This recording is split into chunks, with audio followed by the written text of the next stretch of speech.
إن الحمد لله نحمده ونستعينه ونستغفره ونعوذ بالله من شرور أنفسنا وسيئات أعمالنا من يهده الله فلا مضل له ومن يضلل فلا هادي له وأشهد أن لا إله إلا الله وحده لا شريك له وأشهد أن محمدا عبده ورسوله صلى الله عليه وآله وسلم. La louange est à Allah subhanahu wa ta'ala, c'est lui que nous louons et auprès de lui nous recherchons protection et nous demandons refuge et protection auprès d'Allah le Très-Haut contre le mal de nos propres personnes ainsi que contre le mal de nos propres actions. Celui qu'Allah a guidé, il n'y aura personne pour l'égarer, celui qui l'a égaré, il n'y aura personne pour le guider. J'atteste qu'il n'y a pas de divinité digne d'être adorée en toute vérité et exclusivité à l'exception d'Allah le Très-Haut. Et j'atteste que Muhammad sallallahu alayhi wa sallam est son serviteur et messager. Ya ayyuhalladhina amanu ittaqullaha haqqa tuqatihi wa la tamutunna illa wa antum muslimun. Ô vous qui croyez, craignez Allah de sa vraie crainte et ne mourrez qu'en pleine soumission.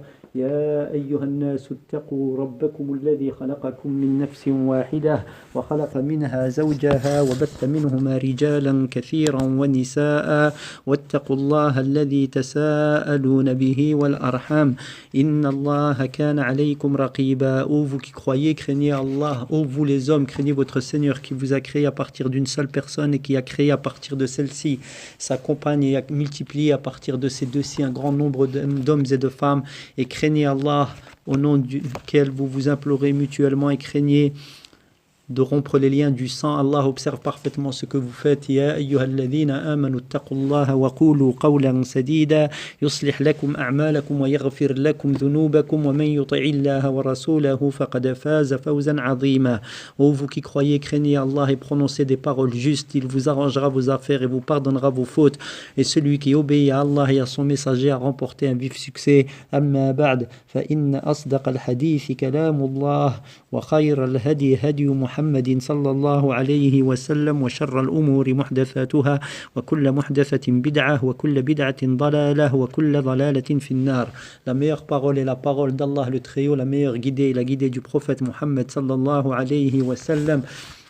Et la pire des choses, ce sont les choses rajoutées en islam et qui n'en font pas partie, et toute chose rajoutée est une innovation, et toute innovation est un égarement, et tout égarement est voué au feu. On est dans l'étude, la lecture du livre de l'imam At-Tirmidhi rahimahullah, qui a vécu au 3e siècle de l'Hégire et qui est mort en 269 de l'Hégire, et qui a écrit parmi les profits qu'il a laissés à la communauté ce livre Shama'il an-Nabi sallallahu alayhi wa sallam, qui a été traduit par la morale du prophète sallallahu alayhi wa sallam, et en fait qui consiste dans la description physique et la description du comportement du prophète sallallahu alayhi wa sallam, afin que cela soit un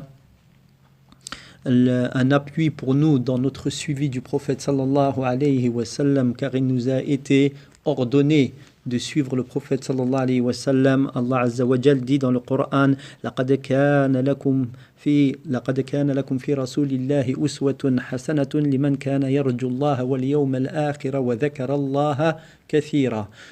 Donc dans le sens du verset, il y a effectivement dans le messager d'Allah un exemple pour vous, pour ceux qui espèrent en Allah et dans le jour dernier, donc rencontrer Allah et croient en foi ferme dans le jour dernier, et qui évoquent Allah abondamment.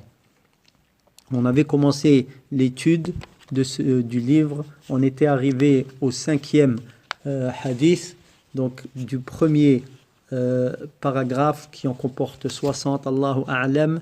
Donc, et ce livre est constitué exclusivement de hadiths, et donc je vais juste relire en français les 5 premiers hadiths, Inch'Allah, les 4 premiers, que nous avons vus et étudiés, sans refaire l'explication, mais les hadiths en eux-mêmes sont ils expliquent très bien le sujet, à savoir les traits physiques du messager de Dieu sallallahu alayhi wa sallam.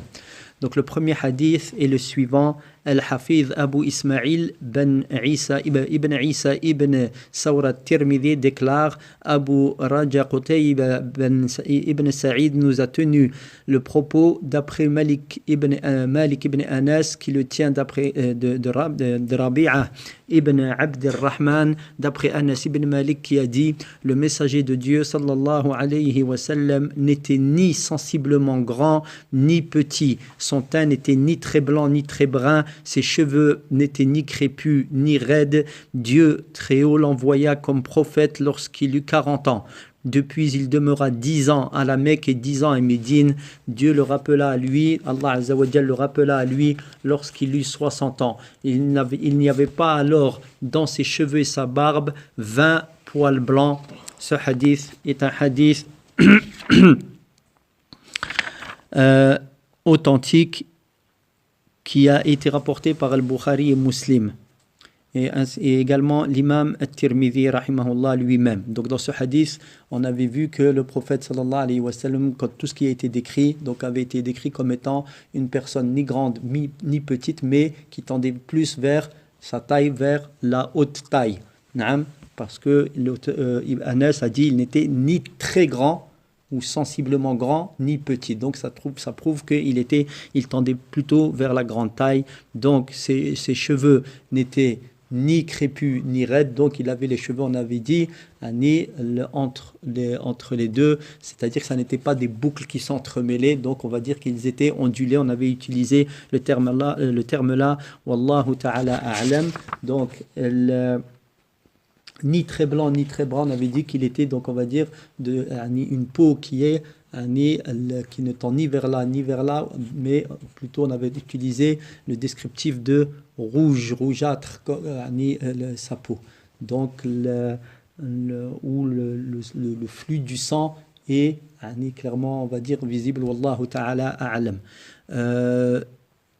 Et il est resté, donc on l'avait vu, 20 ans, Allah l'a envoyé comme messager à 40 ans, il est resté 10 ans à la Mecque, 10 ans à Médine, et ensuite on avait vu, comme le hadith qui va suivre, qu'il est mort à 60 ans, et en fait on avait vu, comme on va le voir, qu'il est mort, selon le hadith suivant, à 63 ans, ce qui fait qu'il est resté 13 ans à la Mecque. Dans le deuxième hadith, toujours de Anas ibn Malik, relate: l'envoyé d'Allah sallallahu alayhi wa sallam était de taille moyenne, ni très grand ni petit. Il avait un beau physique, ses cheveux n'étaient ni frisés ni raides. Donc frisé ici, j'avais parlé de crépus, c'est frisé ni raide. Donc entre les deux, il était brun, sa démarche était dynamique. On avait vu que brun ici, comme dans l'autre hadith, il avait parlé qu'il n'était pas brun, il était brun, c'est-à-dire ici dans le sens de la fameuse couleur de peau qui tendait vers on avait dit rosé. Wallahu ta'ala a'lam. Sa démarche était dynamique. Il était décrit comme quelqu'un qui descendait d'une pente lorsqu'il marchait, donc de manière dynamique.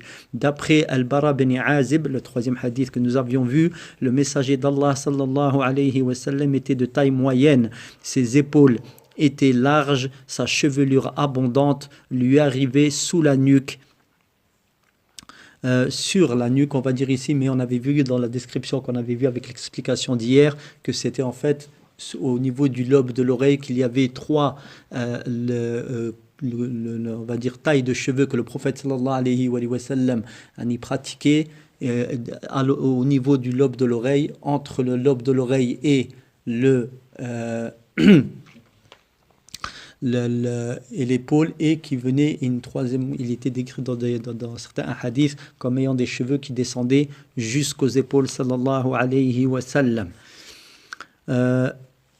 et jusqu'au lobe des oreilles. Donc sous la nuque et jusqu'au lobe des oreilles, il portait une hulla. Ici la hulla, elle est expliquée comme un ensemble constitué de la tunique et du manteau sans manches rida, porté sur les épaules, et du turban. Cela peut être aussi l'ensemble constitué de deux grandes pièces de tissu, l'une servant de pèlerine et l'autre de pagne. La couleur rouge semble désigner des raies rouges sur le tissu, comme il apparaît dans d'autres relations de ce hadith. Donc il avait ici, c'est clairement exposé comme il est clairement exposé que le prophète avait un habit rouge. Le cheikh avait expliqué que l'habit rouge, dans un autre hadith, le prophète sallallahu alayhi wa sallam a interdit de le porter, et que la parole la plus juste, c'est que quand il y a un mélange avec ce rouge, il y a aussi une autre couleur avec cet habit rouge, avec cette couleur rouge sur l'habit, alors il est autorisé de le porter. Ce qui est interdit de porter, c'est l'habit rouge pur, c'est-à-dire rouge, complètement rouge. Donc, il portait une hulla de couleur rouge, et ensuite Al-Bara ibn Azib dit « Je n'ai guère vu plus beau que lui. » Je n'ai guère vu plus beau que lui. Donc, le deuxième hadith, le hadith précédent, avait été rapporté par l'imam al-Tirmidhi, et qu'il l'a jugé comme étant valide. Le troisième hadith est également... Non, c'est celui-ci est le troisième hadith, excusez-moi. Le quatrième hadith, c'est toujours Al-Bara ibn Azib qui a relaté de même je n'ai pas vu un homme aux cheveux couvrant la nuque portant une hulla rouge plus beau que le prophète sallallahu alayhi wa sallam.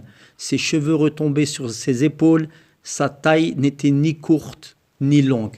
Donc ça vient confirmer les hadiths que nous avons lus auparavant. Donc le prophète sallallahu alayhi wa sallam était un homme plutôt de grande taille, donc, mais pas très grand, et donc il avait des cheveux qui tombaient jusqu'au lobe, des cheveux qui eux-mêmes étaient plutôt ondulés, donc ni trop bouclés ni raides, et jusqu'au lobe des oreilles, ou alors jusqu'aux épaules, ou entre les deux. Allahu ta'ala a'lam.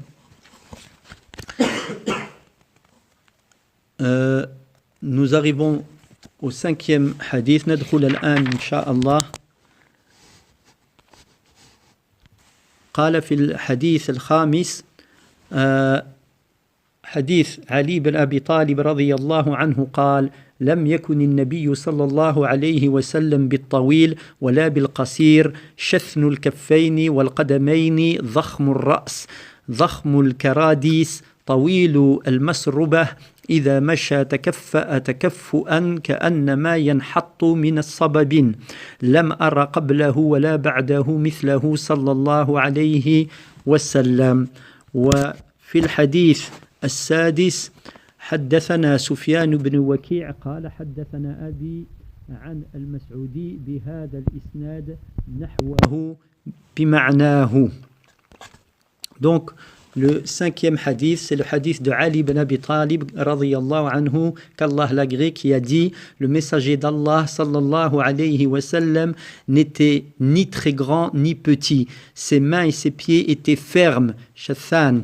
Ici, le terme aurait exprimé la callosité si d'autres relations n'avaient évoqué la douceur de ses mains. Donc, il avait des mains qui étaient, comme on va le voir, des mains larges. Wallahu ta'ala a'lam. Sa tête et ses membres étaient grands. Ses poils entre la poitrine et le nombril formaient une longue ligne. Donc, il avait une ligne de poils qui descendait de la poitrine jusqu'au nombril. Sa démarche tendait vers l'avant par son dynamisme. On aurait dit qu'il dévalait une pente. Je n'ai guère vu semblable à lui, ni avant, ni après. Dans le hadith de Ali, ici présent, donc il décrit le prophète sallallahu alayhi wa sallam comme n'étant ni très grand ni petit. Et cela donc va en accord avec les différentes descriptions qui ont été faites. Donc la parole de Ali radiyallahu anhu, qui a été traduite comme suit: ses mains et ses pieds étaient fermes. Shathnu afwan. Donc cela veut dire, ça a été traduit comme étant ferme, donc dur. Naam. Car le sens premier de shathn, ça veut dire, comme il a dit ici dans le traducteur, barakallahu fi, que c'est comme s'il y avait une callosité, donc rugueuse. Mais non, ce n'est pas le sens ici qui est voulu, parce que dans un autre hadith de Anas, le prophète, il a décrit les mains du prophète sallallahu alayhi wa sallam comme étant très douces. Pour preuve, il a dit: je n'ai jamais touché un tissu, un brocart ou une soie aussi douce que les mains du prophète sallallahu alayhi wa sallam. La parole de Ali radiyallahu anhu décrivant la tête et les membres du prophète sallallahu alayhi wa sallam comme étant grands. Donc il avait une tête qui était grande et proportionnée, il était très bien proportionné, sa tête était grande, naam, et ses membres également. D'accord? Naam, grand et large, wallahu ta'ala a'lam. Ensuite, Ali radiyallahu anhu décrit le prophète sallallahu alayhi wa sallam donc comme ayant des os qui étaient larges également. Qu'est-ce que ça veut dire, la tête des os? Ici, le Cheikh Abd al-Razzaq al-Badr a donné plusieurs explications de cette fameuse grosseur d'os, des os, la tête des os. Donc, il a été expliqué ici que ils étaient donc, et tout comme ses mains étaient donc larges, ses membres larges et durs, fermes, donc ses os et aussi la tête des os. Ici, ça a été expliqué soit étant comme la tête des os, par exemple, comme étant la jonction des articulations, la jonction où les os se rejoignent, donc les articulations en fait, pour montrer que cela était ferme. Et tout cela, et toutes les descriptifs qui ont été donnés dans ce sens, c'était pour tout cela montre que le prophète sallallahu alayhi wa sallam avait un corps qui était solide, il était bien consolidé, son corps était bien consolidé, sallallahu alayhi wa sallam.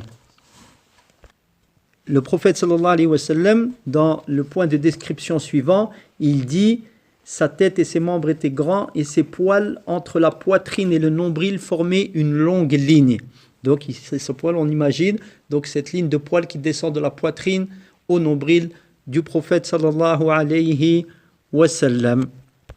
Sa démarche était également, comme ça a été décrit dans le hadith de Anas, dynamique. Donc ici, il est décrit comme s'il descendait d'une pente. Donc le prophète sallallahu alayhi wa sallam, il a décrit donc comme Ali radiyallahu anhu que la marche du prophète sallallahu alayhi wa sallam était comme la marche de quelqu'un qui descend une pente. Donc on comprend ici, comme l'explique le Cheikh, donc c'est qu'il était comme ça a été expliqué, qu'il marchait de manière effectivement dynamique. Ça, lorsqu'on descend une pente, on imagine, on se voit descendre une pente, on est comme emporté vers l'avant. Allahu ta'ala a'lam. Donc, la parole de Ali radiyallahu anhu, je n'ai pas vu son pareil ni avant ni après lui. Donc ici, ça montre, comme dans les hadiths précédents, que le prophète sallallahu alayhi wa sallam était un homme beau, il était un homme bien constitué, et ça montre ce qu'Allah Azza wa Jal lui a accordé de bienfaits physiques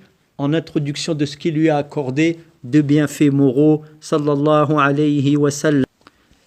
هو الحديث السابع هو حديث علي كذلك كان علي رضي الله عنه إذا وصف رسول الله صلى الله عليه وسلم قال: لم يكن رسول الله صلى الله عليه وسلم بالطويل الممغط ولا القصير المتردد، كان ربعة من القوم، لم يكن بالجعد القطط ولا بالسبط، كان جعدا رجلا، ولم يكن بالمطهم ولا بالمكلثم، وكان في وجهه تدوير أبيض مشرب أدعج العينين أهدب الأشفار جليل المشاش والكتد أجرد ذو مسربة شثن الكفين والقدمين إذا مشى تقلع كأنما ينحط في صبب، وإذا التفت معا، بين كتفيه خاتم النبوة وهو خاتم النبيين، أجود الناس صدرا وأصدق الناس لهجة وألينهم عريكة وأكرمهم عشرة، من رآه بديهة هابه ومن خالطه معرفة أحبه يقول ناعته لم أرى قبله ولا بعده مثله.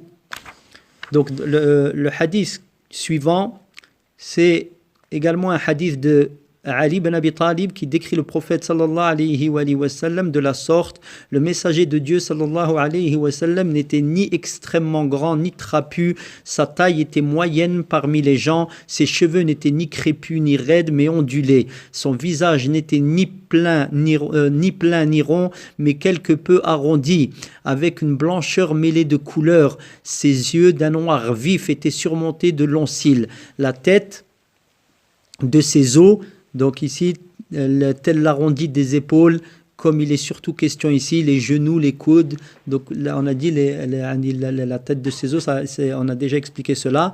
Ainsi que la partie centrale entre ses omoplates était imposant. Il n'était guère velu et ses poils entre la poitrine et le nombril formaient une ligne. Ses mains et ses pieds étaient fermes. Donc ici, dans le traducteur explique que l'auteur qui à la suite de ce hadith explique ces termes difficiles précise que ce sont ses doigts et ses orteils qu'il était.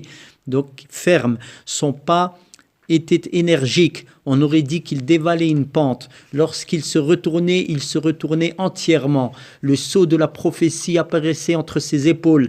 Alors qu'il fut lui-même le sceau des prophètes, il était l'homme le plus bienveillant, le plus véridique, dont la nature était la plus douce et le plus munificent pour son peuple.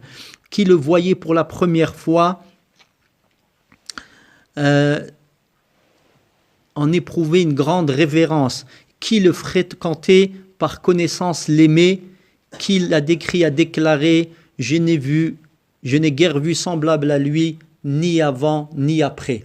Ce hadith a un degré d'authenticité faible, mais comme l'explique le cheikh, une grande partie des termes de ce hadith, des descriptifs de ce hadith sont confirmés par des hadiths qui ont précédé et par des hadiths qui vont suivre, incha'Allah ta'ala. Donc ici, le commentateur Cheikh Abd al-Razzaq al-Badr, hafidhahullah, donc revient sur l'explication de la taille du prophète sallallahu alayhi wa sallam. Donc ici, dans la parole d'Ali, il n'était ni extrêmement grand ni trapu ici. En fait, c'est le qasir ici, al-mutaraddid. Donc, c'est-à-dire que trapu, il n'était pas renversé sur lui-même. Donc ici, ça revient dans l'explication des autres hadiths, ça correspond à cela, c'est-à-dire qu'il était plutôt grand, mais pas très grand, ni petit. La parole de Ali, radiyallahu anhu, sa taille était moyenne parmi les gens, c'est-à-dire de la taille moyenne des hommes parmi son peuple, sallallahu alayhi wa sallam. Donc on répète, c'est ce qui se trouve dans les autres hadiths, la substance des cheveux du prophète sallallahu alayhi wa sallam, il n'était ni crépus ni lisse, mais plutôt, comme il a été traduit, ondulé. Donc ensuite vient d'où a pris le traducteur le mot, le terme ondulé. C'est ici en arabe, il dit kana ja'dan rajilan, et c'est ce qui est vraiment entre les deux descriptifs qui sont donnés, lisse, entre lisse et crépus. Donc ici ça a été traduit par ondulé. Donc ici on apprend que le prophète sallallahu alayhi wa sallam dans le hadith, le prophète sallallahu alayhi wa sallam n'était pas gras.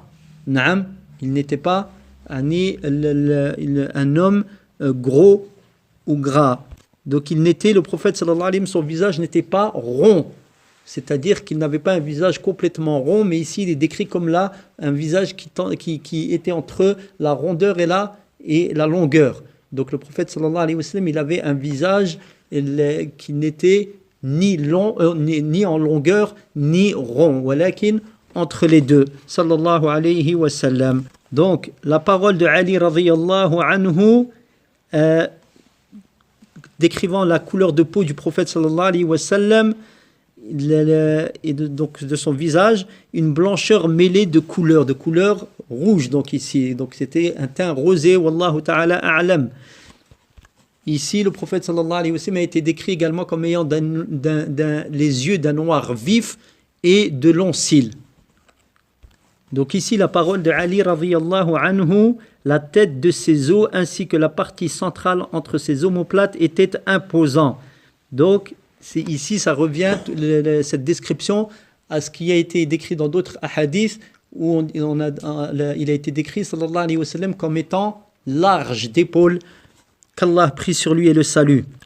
La parole de Ali radhiyallahu anhu, il n'était guère velu et ses poils entre la poitrine et le nombril formaient une ligne, c'est-à-dire qu'il n'avait pas beaucoup de poils sur le corps. Il avait des poils, walakin il n'était pas abondant, et cette partie, ce fil de poils qui descendait de la poitrine au nombril. Donc Ali radhiyallahu anhu, qu'Allah l'agrée, explique également que le pas du prophète sallallahu alayhi wa sallam, on avait vu dynamique et énergique, c'est-à-dire il n'était pas quelqu'un sallallahu alayhi wa sallam qui marchait avec lourdeur, il était vif dans sa marche. Lorsqu'il marchait, donc on aurait dit qu'il dévalait une pente. Donc la description du prophète sallallahu alayhi wa sallam à sa manière de se tourner lorsqu'il était appelé, lorsqu'il se tournait, il se tournait complètement, la tête et le corps, et pas seulement la tête alors que le corps restait dans la direction où il marchait par exemple. Non, quand il se tournait, cela montre sa piété, je veux dire le respect qu'il porte à l'égard des gens, et sa manière, son noble comportement, sallallahu alayhi wa sallam, c'est qu'il se tournait complètement. Quant au fait que regarder à droite ou à gauche comme cela n'entre pas dans le descriptif ici, ce n'est pas en rapport avec cela. Donc, le prophète sallallahu alayhi wa sallam, comme le décrit Ali radhiyallahu anhu, avait le sceau de la prophétie qui apparaissait entre ses épaules. Donc, ce sceau de la prophétie, ça va être décrit dans d'autres hadiths, incha'Allah. C'est comme un bout de peau qui formait une protubérance entre ses omoplates, qui était le sceau de la prophétie, et il était lui-même le sceau des prophètes. Donc, la parole de Ali, et il était le sceau des prophètes, c'est-à-dire le dernier des prophètes. Il n'y a pas de prophète après lui, sallallahu alayhi wa sallam, comme Allah le dit dans le sens du verset du Coran. Mohammed n'est pas le père de l'un d'entre vous, mais le messager d'Allah et le sceau des prophètes. Ali dit ensuite, radhiyallahu anhu, qu'il était le plus bienveillant des hommes, c'est-à-dire qu'il était ouvert, son cœur était ouvert aux hommes, il aimait les croyants, il aimait être à leur service, il aimait faire preuve de générosité à leur égard, et cela par nature, ça n'est pas quelque chose qu'il se forçait à faire, cela était dans son tempérament et dans sa nature, qu'Allah prie sur lui. Donc la parole de Ali radhiyallahu anhu, et il était le plus véridique, c'est-à-dire qu'il était le plus véridique en parole. Il ne mentait jamais. Et ceci depuis son plus jeune âge. Même avant la prophétie. C'est Allah, il l'a créé sur cette nature le pure. Sallallahu alayhi wa sallam. Ensuite, il le décrit comme étant de nature douce. Il était de la nature la plus douce. Ça veut dire que Allah Azza wa Jal lui a accordé cela également, c'est qu'il était toujours égal à lui-même. Il était doux avec les gens comme on l'a vu, et toujours prompt à faire preuve de bon comportement et rendre service aux gens sallallahu alayhi wa sallam. Donc Ali radhiyallahu anhu décrit le prophète sallallahu alayhi wa sallam comme étant le plus munificent pour son peuple ici, c'est-à-dire le plus généreux avec son peuple. Il était celui qui avait il vivait avec les siens de la meilleure manière. Comme tout cela a précédé, les descriptifs qui ont précédé, donc quant à son caractère, ça c'est un avant-goût de ce qui va venir par la suite dans la description du descriptif du caractère du prophète sallallahu alayhi wa sallam. Donc il était d'un caractère affable avec les gens qu'il côtoyait. et personne n'avait de mauvaises remarques ou de défauts à évoquer sur son caractère, sallallahu alayhi wa sallam. Donc, et sa parole, qui le voyait pour la première fois, c'est-à-dire de manière impromptue, qu'il le voyait comme cela d'un coup, ou alors même qu'il le voyait de la première fois, il avait tout de suite un sentiment de vénération à l'égard du prophète sallallahu alayhi wa sallam. Est-ce qu'on parle de peur? Non, on parle d'un respect tout de suite qui venait à l'égard du prophète sallallahu alayhi wa sallam. Donc de vénération comme ça a été traduit ici. Car c'est ce qu'Allah Azza wa Jal a mis dans le prophète sallallahu alayhi wa sallam, d'inspiration à l'égard d'autrui lorsqu'on le voyait sallallahu alayhi wa sallam. Ensuite, la parole de Ali radiyallahu anhu, après qu'il ait dit qu'il le voyait pour la première fois, on éprouvait une grande référence. Donc cette révérence, ce respect mêlé de crainte, lorsqu'il le voyait comme cela, de manière, on va dire, comme on a dit, impromptue, mais qui le fréquentait. Ensuite, il dit qui le fréquentait par connaissance, donc qui commençait à s'asseoir avec lui et à voir qu'il était l'aimé. Ça veut dire que lorsqu'il commençait à s'asseoir avec le prophète, à l'entendre parler, à discuter avec lui, à voir son comportement comme il était, alors il ne pouvait s'empêcher d'aimer cet homme sallallahu alayhi wa sallam qui avait tous les comportements, les beaux traits de caractère qui ont précédé et ceux qui vont venir par la suite sallallahu alayhi wa sallam. Ici je rajoute la parole d'Allah Azza wa Jal dans le Coran qui décrit le prophète sallallahu alayhi wa sallam et qui lui dit ici, qui nous montre l'importance du bon caractère et du bon comportement. Il dit, c'est par une miséricorde d'Allah que tu as fait preuve de douceur avec eux. Donc ça montre ici que le prophète il était doux avec les siens, avec ses compagnons.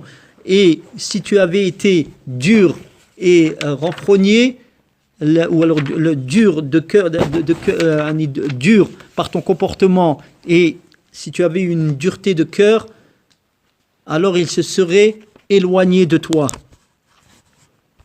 Il dit ensuite, celui qui l'a décrit a déclaré, je n'ai guère vu semblable à lui, ni avant, ni après. Donc, cela a été rapporté par beaucoup de ceux qui ont décrit le prophète sallallahu alayhi wa sallam. Personne ne lui ressemblait sallallahu alayhi wa sallam dans ses comportements. Donc voilà pour ce qui est de l'explication le simple de des traits de description physique du prophète sallallahu alayhi wa sallam concernant ce hadith. Et on s'arrêtera là pour aujourd'hui, Inch'Allah. Wa sallallahu ala nabiyyina Muhammad wa ala alihi wa sahbihi ajma'in. Wa nasallallahu azza wa jalla an yarzuqana husna ittiba' an-nabi sallallahu alayhi wa sallam. Qu'Allah nous permette de suivre le prophète sallallahu alayhi wa sallam dans tous ses traits de caractère nobles et qu'il fasse que l'on ait les uns envers les autres et envers les gens en général ces traits de caractère dans le seul but de nous rapprocher d'Allah Azza wa Jal. Wa sallallahu ala nabiyyina Muhammad wa ala alihi wa sahbihi ajma'in. Subhanakallahumma wa bihamdik. Nashhadu an la ilaha illa ant nastaghfiruka wa natubu ilayk.